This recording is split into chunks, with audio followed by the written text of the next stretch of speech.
Hey guys, this video is for pretty much everybody, but it's kind of geared toward my brothers of incarceration.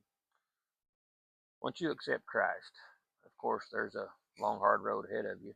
If your habits are always toward the bad side of things, like mine were, it's hard to get away from that, especially when you're surrounded by the same type of people that you used to be. So it comes to a very hard thing you have to do, and you really do have to cut those people out of your life.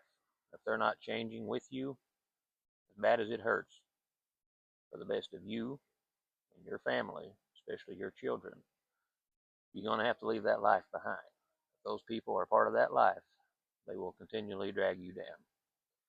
If you're anything like me, you've lost several friends, either to drugs, violence, whatever the case is. It's hard to walk away from that if you're still hanging out with them. And even if they're kind of doing better, and y'all are sitting around, what else are you going to talk about? You're going to talk about the old times. And it's going to lead into, well, I know so-and-so's into so-and-so.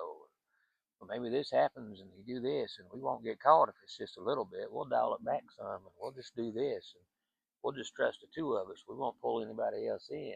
Does any of that sound familiar? You can't keep repeating those mistakes. Now, I have friends still alive in this world that I would probably take a bullet for to this day, but we can't hang out. We can't talk. They have a family, I have a family, and it's kind of understood. They're doing better now. I'm doing better now. But one friend in particular, when we're together, just naturally bad things come to mind. And I'm sure y'all all have someone like that. If you've been in the lifestyle, you know what I'm talking about.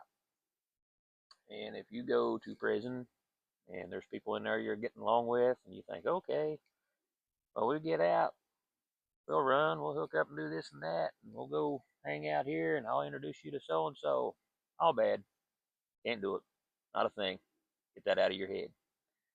For the good of your family and your children, please get that out of your head. It is not a thing. That is a one-way road. You know what I'm talking about. Now, if you can bring them up with you, by all means do it. Glory be to God. Pull them out of the gutter. Just pull them up with you. Don't let them pull you down. If they're pulling you down, you have to get away from them. Now, for my brothers that are in certain organizations, if you are affiliated, it makes things a little more complicated. You know your affiliation better than I. You know your group better than I, your crew, whatever it may be. So sometimes it's hard to walk away from that stuff. So whatever that entails, doing it right and correctly, I highly suggest you do that so you do not put yourself or your family completely in danger.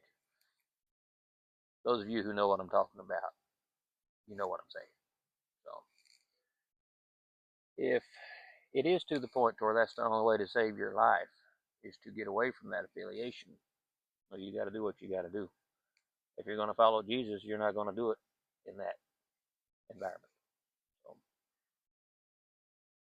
for all my brothers who are struggling with that, I'm not going to sit here and pretend to know how serious that can be, because I've had many acquaintances, but I've not been affiliated. So I have a lot of close friends that were. Some still alive that I don't communicate with anymore, but still consider them a friend. So they always will be. And I'm not saying you can't occasional text or email or phone call or whatever, but please put the distance in there. Your family don't need to be around them. You don't need to be around them. If they ever clean up and straighten up, heck yeah, man. Celebrate together. Bring them over for a cookout. That's awesome.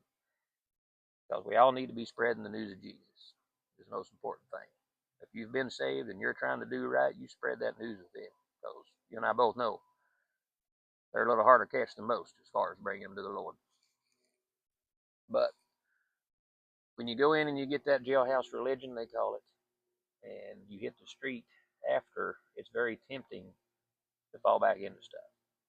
My suggestion to you is, while you still have that jailhouse religion, you keep it. We don't worry about religion. We're worried about faith, Christianity, following Jesus. Once Jesus is in your heart, he'll show you the way. It's very hard. Finding a job is hard. Your friends are still in the life, they're going to say, hey, man, you know, you can do this, we can do that, I got something for you, and blah, blah, blah, and all that stuff. Get away from it. You have to, for the good of your children, for the good of you. Talk to Jesus about it. Ask him what he wants you to do. Ask the Holy Spirit to come unto you and show you the path. Do whatever you have to do. I promise you, he will get you out of it, no matter what. I've been there, done that. He has blessed me over and over again. I walked so close with Jesus while I was inside.